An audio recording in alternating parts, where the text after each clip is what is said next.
I don't know if I'm loud enough, Steve. You help me. Thank you. So, hi everyone. Thank you so much for joining us this evening. Before we get started, I would like to jog your mind a little bit. Yeah. So I would like you to imagine. Yeah. Imagine closing a deal with a customer so smoothly that they think and feel like they have made the best decision of their lives. Yeah. That right there is the power of effective closing. And that, ladies and gentlemen, is exactly what we are going to be discussing this evening. So briefly, allow me introduce myself. Like Steve said, my name is Enoch Nsubuga, and for the last 16 years, I've been doing sales. I've seen the lows, I've seen the highs, I've seen the successes, I've seen the failures. And today, I'm here to share my experience and some strategies that have helped me close so many deals over the years. Yeah. So, so before we continue, just allow me take you through my sales journey. My sales journey starts way back in 2019 at Capital Radio. At Capital Radio, I was selling advertising space. And for 4 years, I did that before moving on to Payway. Payway was a new tech company in town. And they had these vending machines and point of sale terminals. Now, the challenge was this was new technology in town, and you can imagine the challenges. Yeah, for instance, it was very hard to convince someone that you can actually put money in a vending machine and it gives you airtime or something like that. So many people feared that probably the machine would swallow their money or something like that. So the challenge wasn't only with the public, but even business entities. Yeah. So we had these point of sale terminals that we actually at first were giving them out for free, but still business owners were reluctant,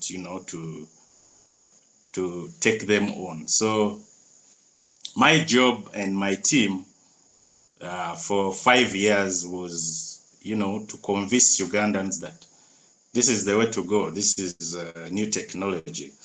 And by the time I left, at least I feel we had done a very good job because by the time I left, pay was all over the country. Yeah, so after 5 years, I'd picked interest in travel. And so I felt like I needed to build a business around my new passion, which was travel. So fast forward, I helped travel business owners boost their online revenues and online presence. So when I'm not doing that, I sell paint, and I'm happy. I've just seen one of my suppliers. Hello. Yeah. So this evening we're here to discuss or to learn something about closing. Yeah. So why don't we begin by defining what closing is, yeah, and what it's not, yeah. So closing isn't just about asking for sale. It's about getting your prospect or your customer to a decision that benefits both you and the customer. But I would like you to remember that it's never sale until some money has been exchanged or a contract has been signed. But again, with big organizations, it won't be a sale or it won't be a close until they have given you an LPO. while at Capital Radio, the accounts people, it was either cash or you presented an LPO. They would not touch anything apart from an LPO or cash. So that's something you need to have at the back of your mind when trying to close a sale. To close a sale, yes, so a deal. Yeah, so now that you have an idea about what closing a deal is, I would like you somewhere, either in the chat or in your notes somewhere, write for me around 4 or 5 benefits of effective closing. Of course, one of them is increased revenue. Yeah, a higher closing rate means more sales and more revenues. Yeah.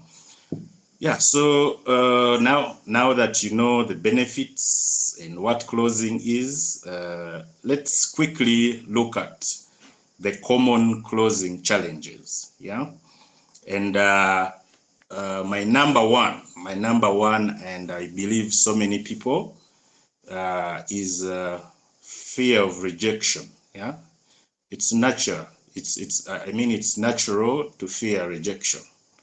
But it's also important to remember that fear is part of the journey. It's part of the sales process. Yeah. So what's the worst that could happen?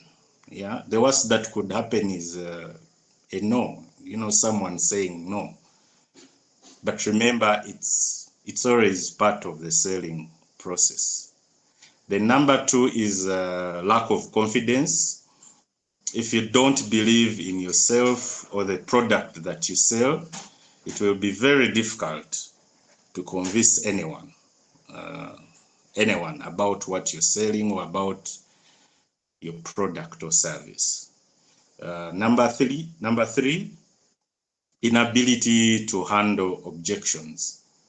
Objections are a normal part of the selling process, and it's important to be prepared to address them effectively. In a few minutes, we shall be looking at how to handle some of these objections. Yeah. So number 4 is poor timing. Poor timing. Yeah. Trying to close a deal too soon or too late could be damaging. Yeah. So those are 4 objections, common objections that you will always find in your selling process. Now that we know what these objections are, let's quickly move to something called building a rapport or trust with your prospects. Yeah. So building a rapport is simply creating that relationship before asking for sale. Yeah. For example, never go to someone's office or whatever the place is and immediately start selling. Always leave some room, to help you create a rapport. For example, if you entered someone's office, take some time to look around, have some small chit chat with them. You never know. For instance, I'm into soccer. You enter someone's office, and if you took some little time to chat, you never know. The guy could be, supporting the same team you support. And right there, you could get your, what we call breaking the ice. So it's just, a process to help you break the ice, create some kind of trust before you present your offer. So let's look at how to do this. Yeah. Number 1 is active listening. Yeah. when you're talking to a prospect, pay attention. Pay attention to what they are saying. Ask questions. Show interest in what they are saying, and demonstrate that you're truly listening. In most cases, we listen to answer back. And once you do this, a prospect will see through all this. So active listening, very important. Then number 2 is empathy. Try to see things from your prospect's perspective. Understand their needs, their concerns, and what motivates them. Very important while creating rapport, yeah, relationship, trust. Then number 3 is finding common ground. This is finding common ground with your prospect, yeah. Talking about shared interests, experiences, or goals. Yeah, for example, I will give you an example from my experience. While at Capital Radio, I would often discuss, the station's popularity, the reach with potential customers. I would ask them about their target audience, their marketing goals, their experiences with previous advertising campaigns. This always helped me understand their needs and demonstrate how the radio could effectively help them reach their desired audience. Yeah. So now that we've looked at how to build rapport, let's move to another important aspect of closing a deal, and that is identifying buying signals. Yeah. So when do you know that someone is now interested and they are ready to buy? Yeah. So there are these common buying signals that you should look out for. And number 1 is nodding. Yeah. So when you're talking to someone, you're making your presentation, you're selling your product, and you start seeing them nodding. Yeah.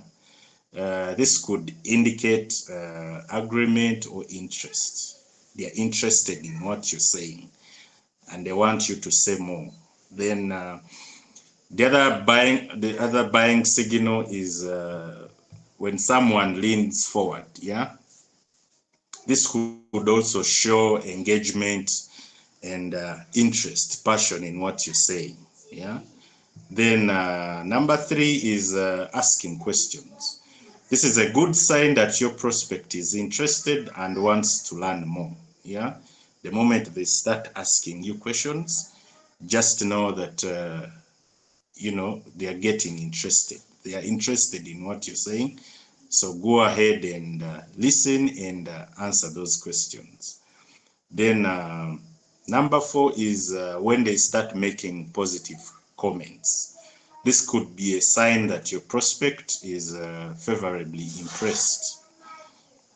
Yeah, so how to recognize and respond to these buying signals. Yes, you've started seeing they are interested. Yeah, how do you respond? How do you move forward? Yeah, so when you see these buying signals, it's time to start moving forward the close. Yeah, ask for commitments, offer a trial, or suggest next steps. Yeah, I would like to continue using my experience at Capital Radio. So at this moment, this is when we got out our order books and you ask them how many adverts. It's not that you actually mean it, but you're pulling their leg. You're trying to respond to their buying signals. Yeah. So yeah, that's it about buying signals. Let's now move to the other aspect of closing a deal.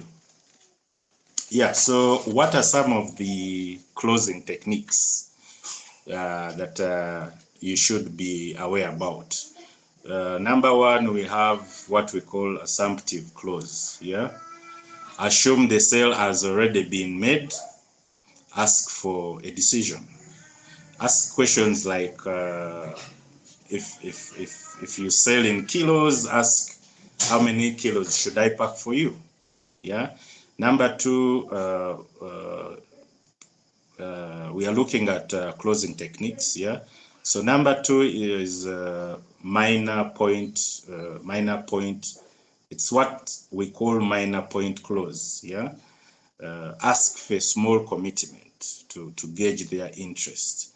It could be something like, are you making a full payment or you're paying 50%? Yeah.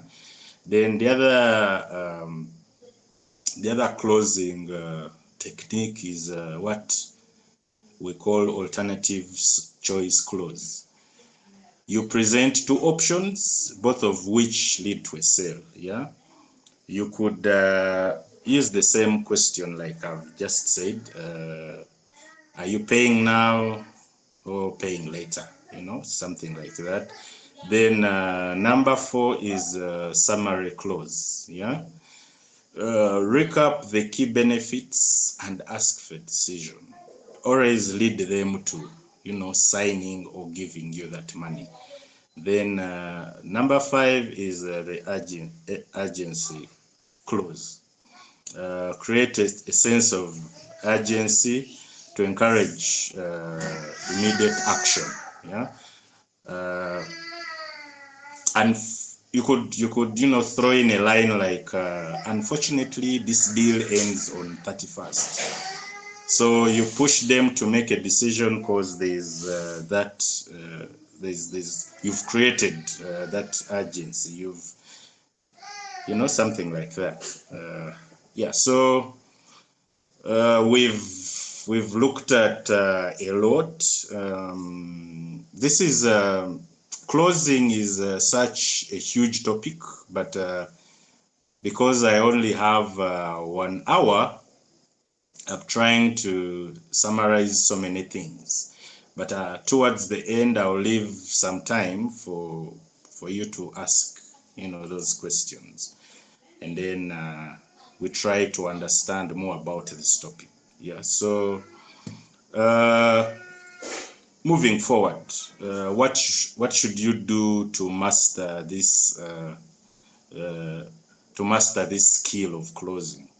Yeah. Number one, use role-playing exercises. Yeah. Practice closing techniques with a partner or in a group setting. Yeah. Seek for feedback. Ask for feedback from maybe your manager, colleagues, or mentors. Yeah. Then continuously learn. You stay up to date with the current, latest trends in your field, and the best practices. Yeah. So I'm about to come to the end of this presentation, and to help you master these techniques more, we've created a 30-day mini course titled "Close the Deal." Yeah, it's it is a small course that you could take on for a month. You will be receiving different topics in your email or WhatsApp or wherever you want. And what are the key highlights in this course? What will you be learning? You will learn from proven strategies, build confidence, and achieve your sales goals. Yeah. So, Steve. Yeah. Yeah.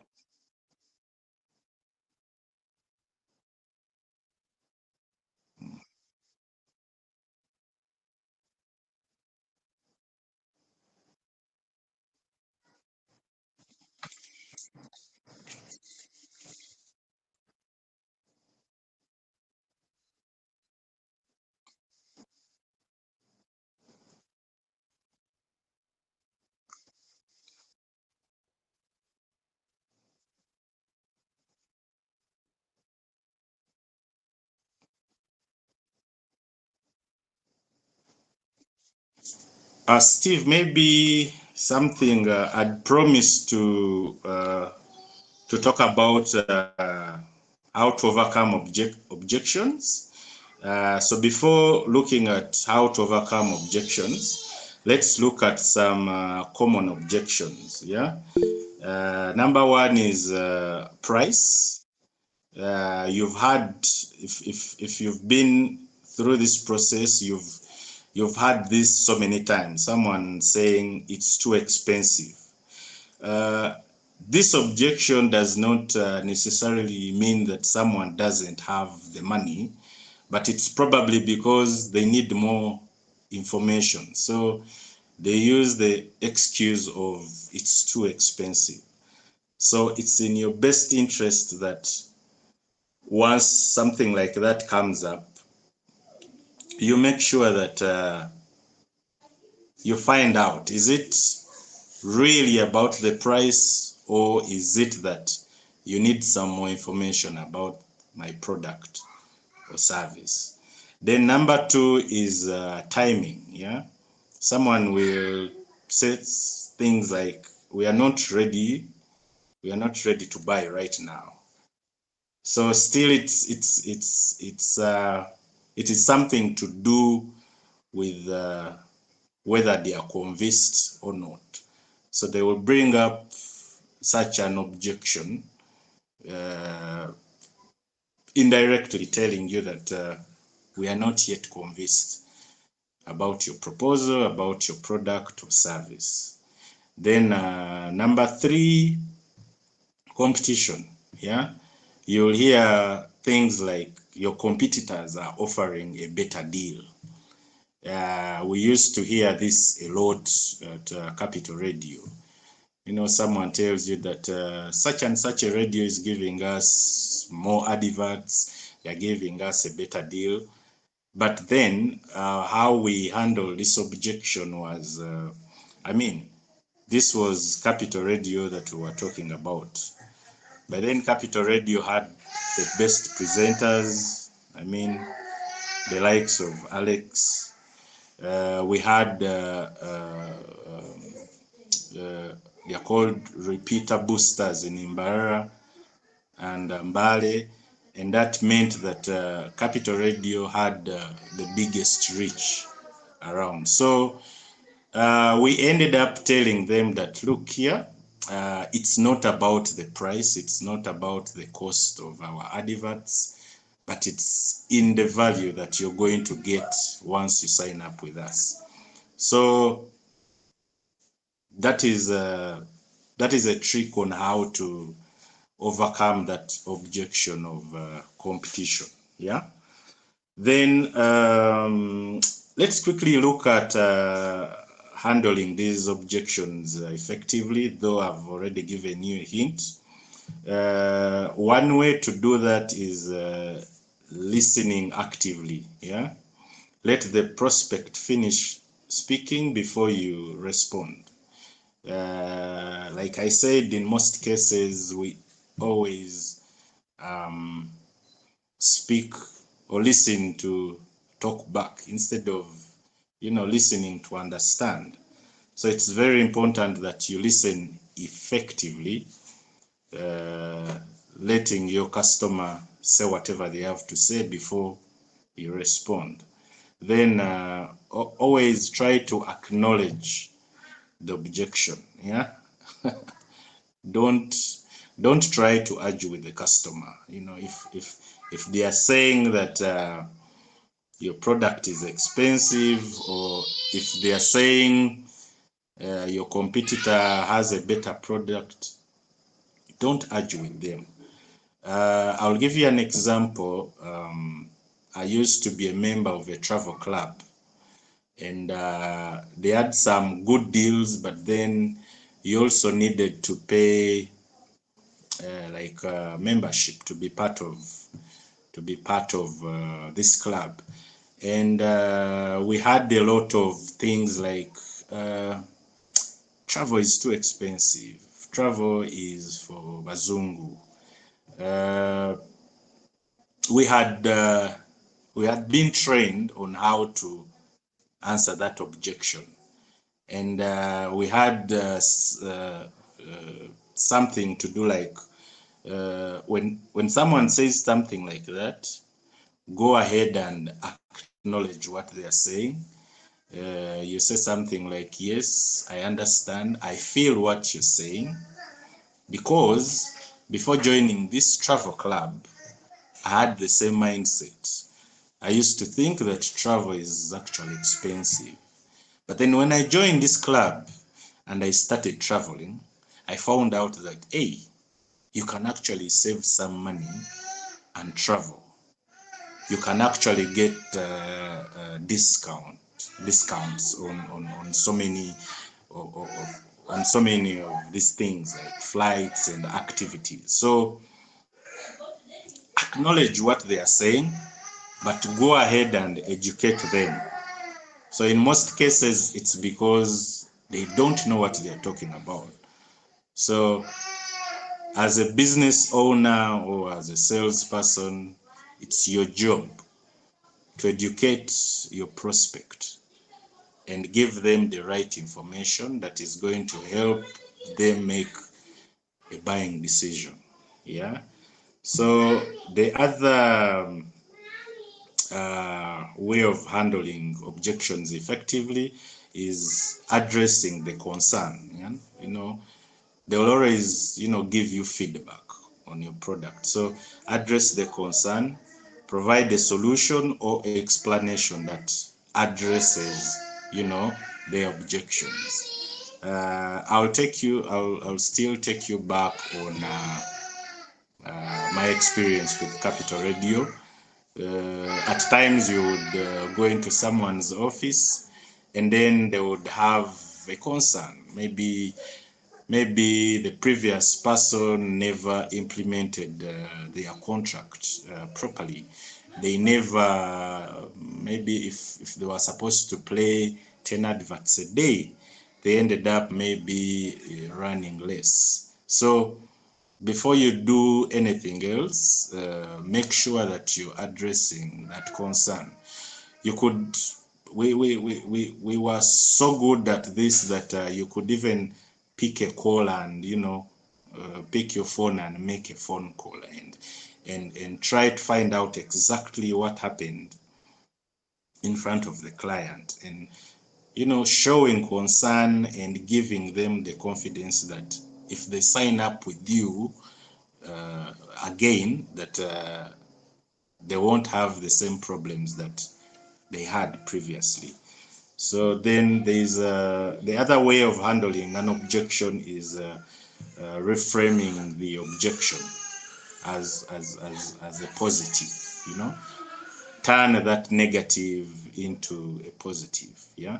For example, let's say you're selling a software, and the prospect is worried on how to use this software.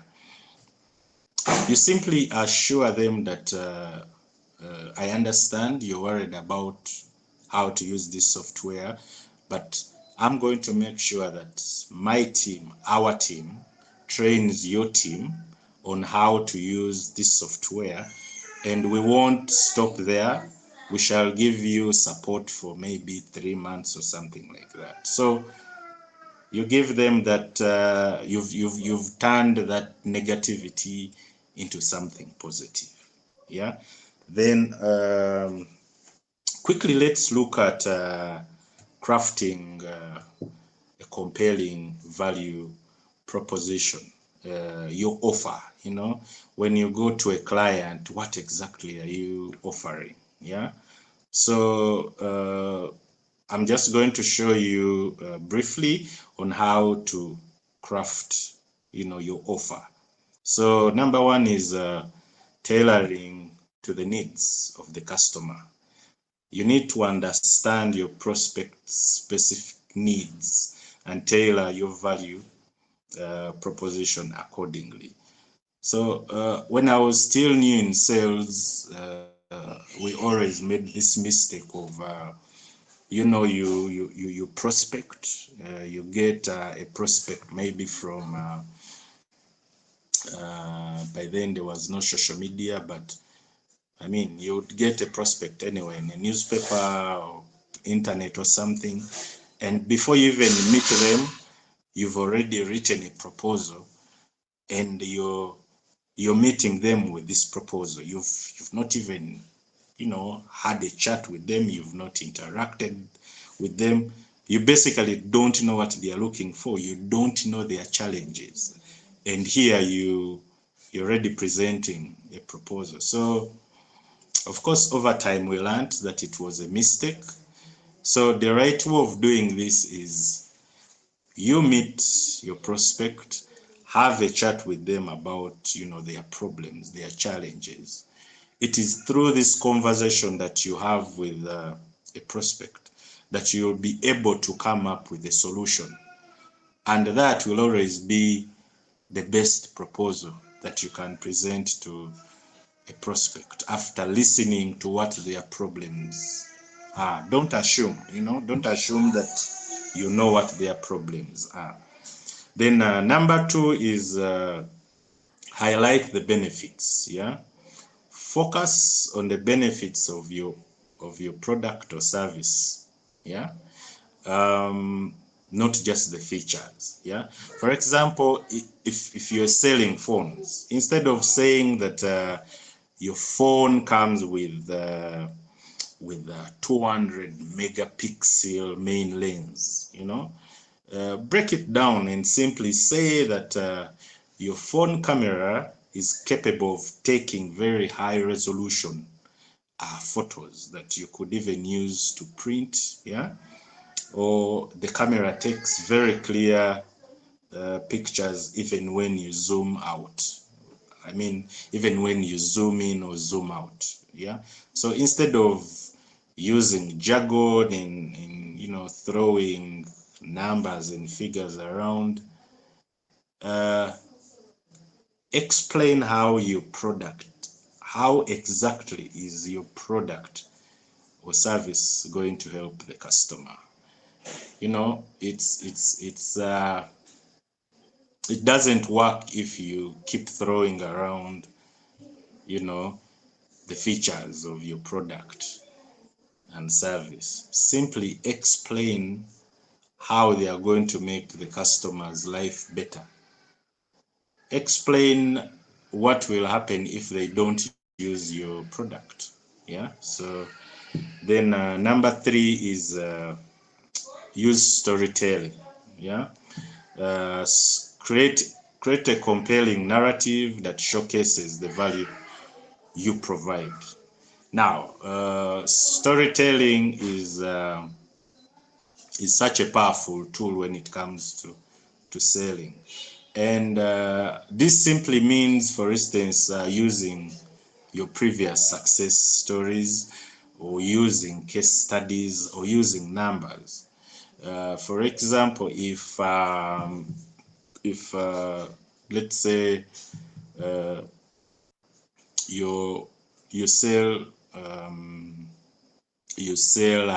hotel software, yeah, and you've gone to a hotel owner, yeah, you could start by telling them on how your software helped, you know, hotel A or hotel B boost their, you know, monthly revenues. Yeah, so use your success stories or case studies to lead, you know, to help you sell.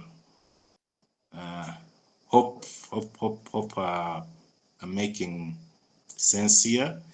But we're talking about storytelling, using storytelling to make a sale. Yeah, if you're selling a new, okay, let me give you an example.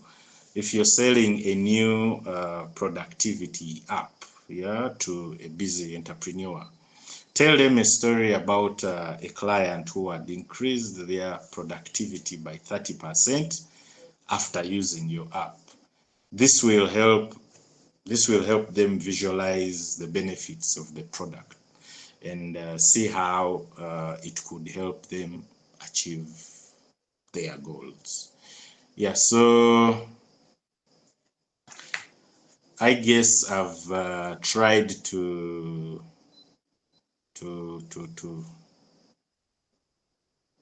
help you understand what closing a sale is. Like I said, it's a huge topic. It is something that we could, talk about the entire evening. But because we have such little time, and we would also like to hear from you, I'll take back the mic to Steve, and take it from there, Steve, please.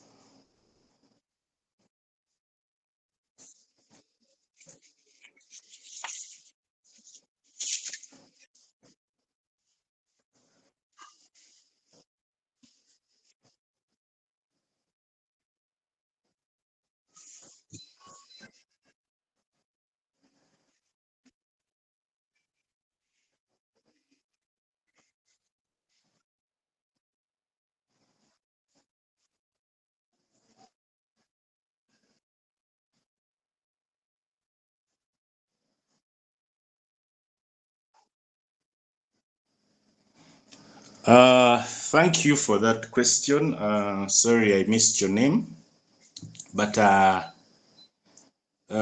this takes us back to what we call product knowledge. Yeah, you need to know your value. You need to know what your product or service can do. I'll take you back. I'll take you back to my experience with Capital Radio. Capital Radio, by then we had the highest, the biggest, okay, let me say the highest rate card. I mean, our adverts were too expensive, but just because it wasn't the rate card that we were selling, we of course we always ended up making the sale. We were not just selling the rate card, but we were selling the value. For instance, I told you that by then we had the best presenters in town. We had the best reach. The radio station, could reach almost everywhere in the country. So when you talk about competition, of course, we had competition from the likes of Radio Sanyu, we had the KFM, and much as for them, they tried to use, sorry to talk about them, they always tried to use the price wars. We maintained our value. So know what your offer is, know what kind of value you're offering a prospect. Insist on what your product is going to help them achieve. So hope that helped your question.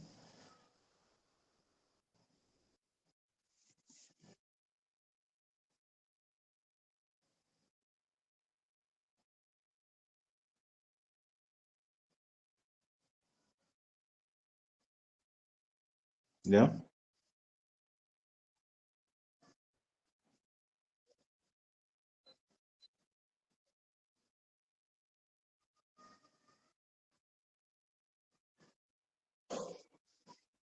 Mm.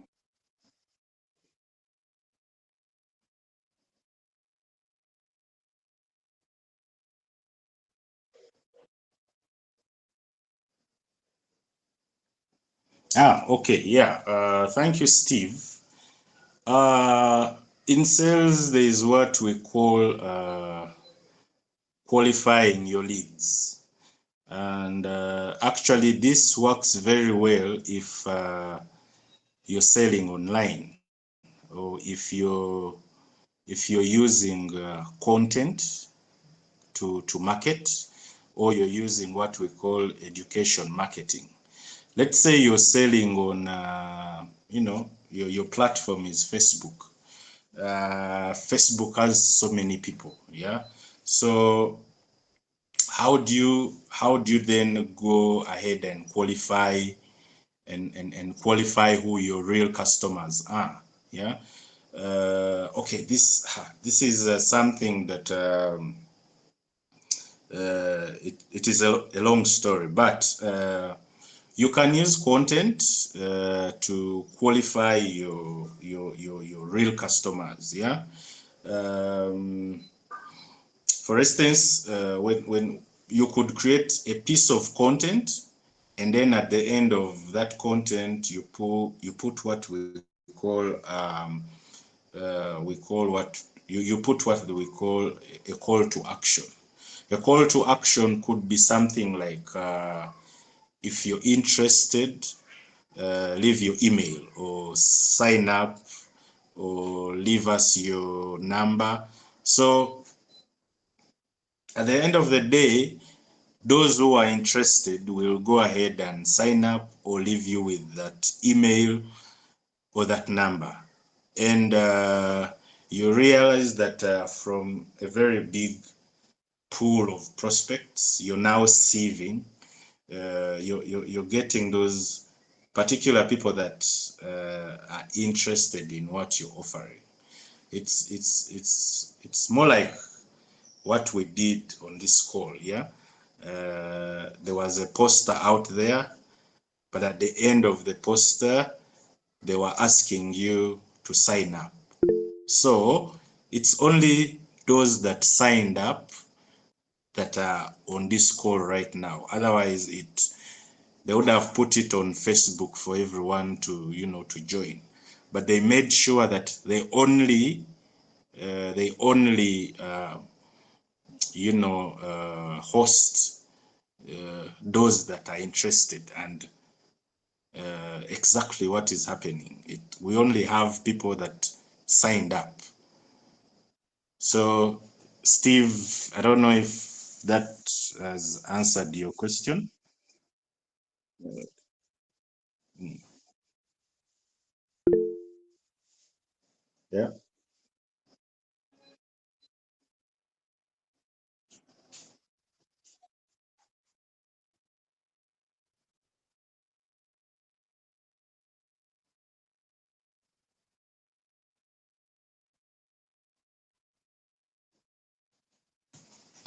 Okay, so remember we somewhere in the training we looked at creating urgency for your product. Uh, Creating urgency, you could throw in lines like, we have this promotion going on, yeah, and it's only for the next 2 weeks, or it's only for the next 1 month. So if you don't buy now, I'm very sorry, you're going to miss out on this discount. We now have this trial.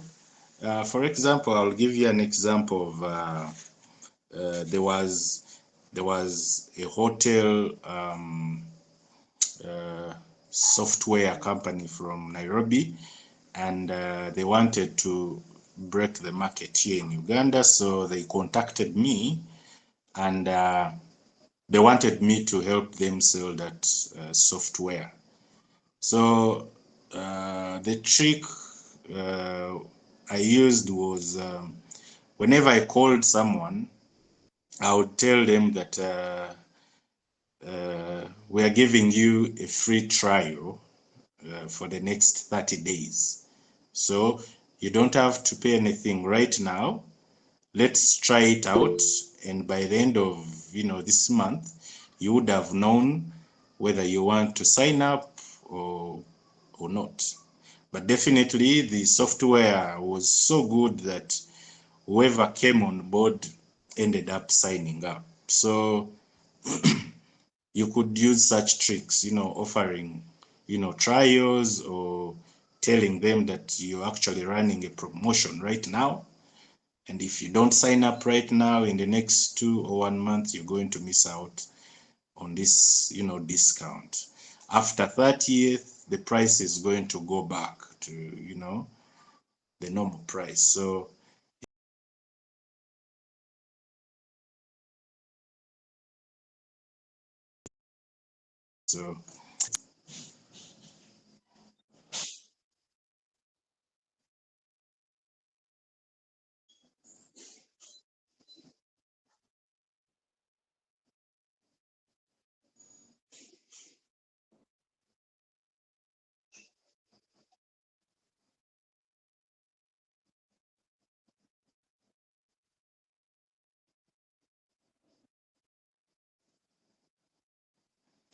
oh, all right.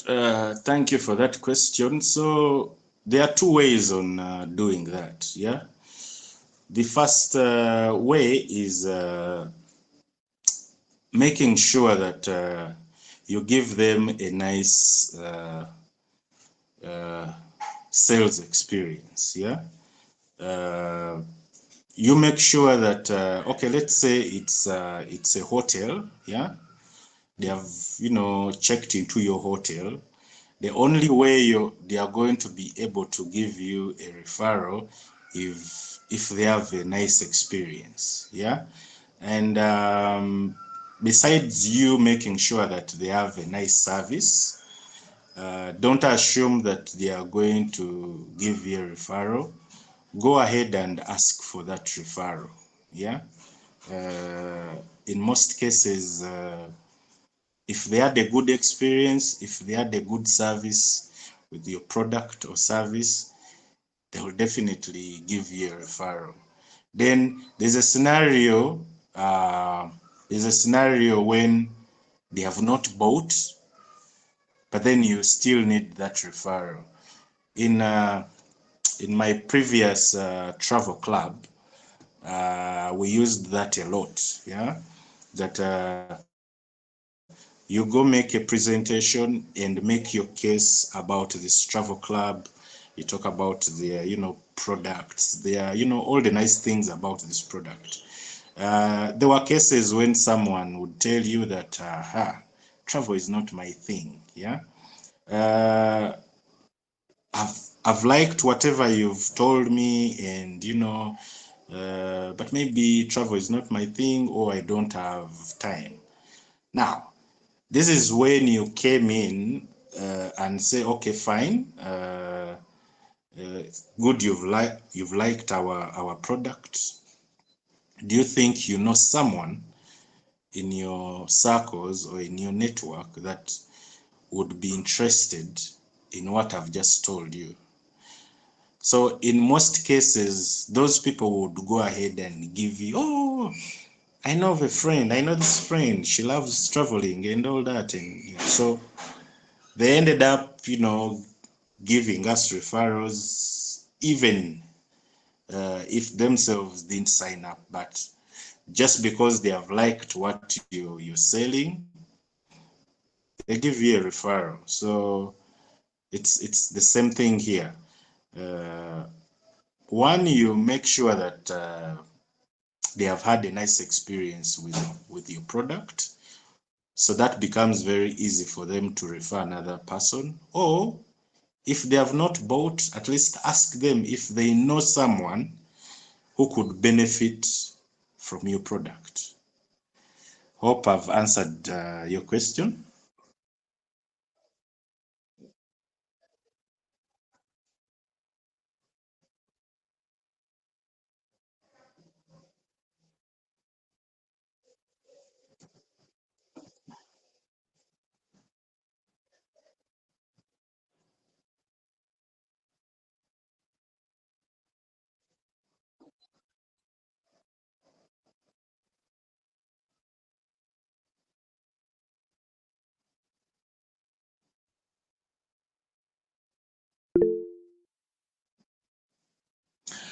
Thank you, Steve.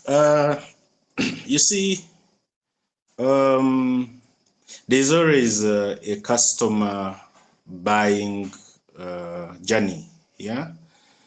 In fact, they tell us that by the time someone has, bought your product or service, they have either heard about it 7 times, or they have seen it somewhere like 7 times and above. So when it comes to selling, it's selling never stops until someone buys. You could give them a break, but you keep them as a lead or as a prospect somewhere. So I'll take you back still to our this travel club that I used to be a member of. You would, for instance, talk to someone this year, and then they tell you that they are not interested. But then you wait, after some time, when maybe the company has come up with a new product, a new product or something more exciting or a discount. Then you go back to this, list of people you've ever talked to, but they didn't buy, and then talk to them again. You could tell them that, last time when I talked to you, the company was still new. We didn't have this and that, but right now there's, this new offer, there's this new product. Would you be interested? So you never give up on a sale. You just take a break and maybe find new ways of presenting the same offer, but in a better way. Steve, hope I'm making sense with your question. Yeah.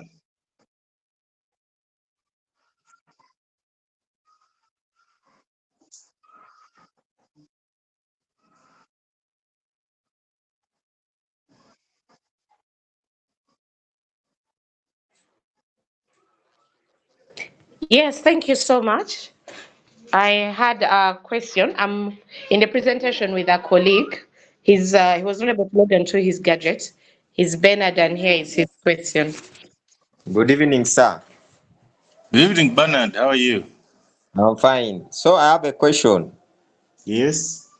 Like I have been able to be I have been able to be on sales for 6 months, but I have not been able to close anyone. Could it be that sales is not for me or something like that? Yes. Thank you, Bernard. What I can tell you is, though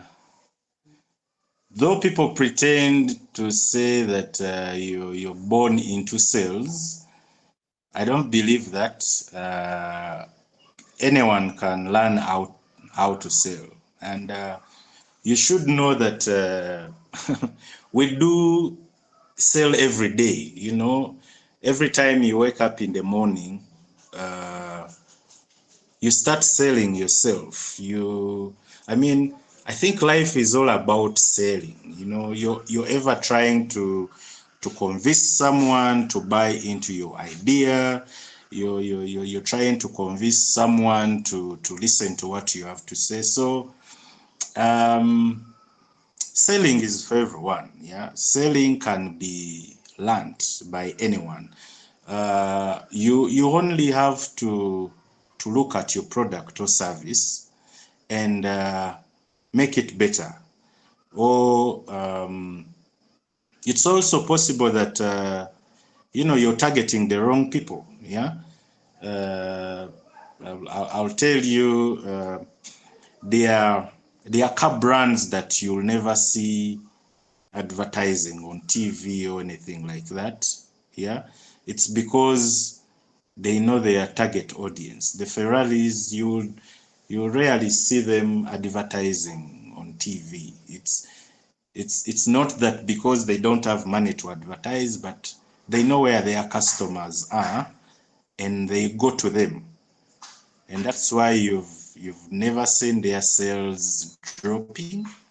It's because they know where their customers are and they know how to reach there. So it could be that you're talking to the wrong people. You're talking to the wrong people. So you simply have to find your target audience. You need to find the right people to sell your product or service. But it's never that sales is not for you. Sales is for everyone. Everyone is a salesperson because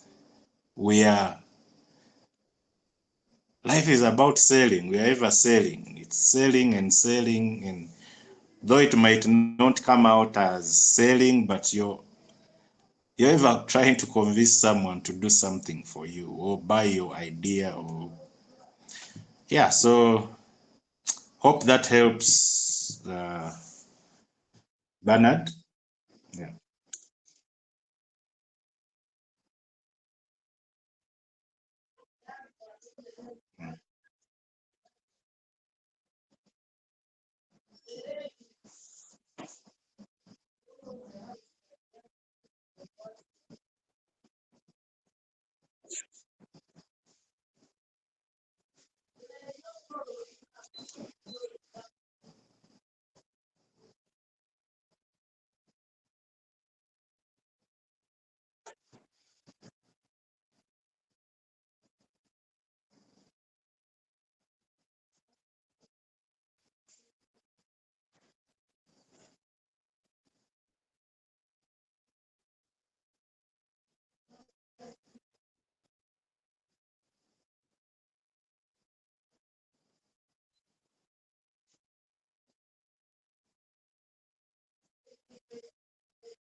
Thank you, everyone. Thank you for joining us this evening.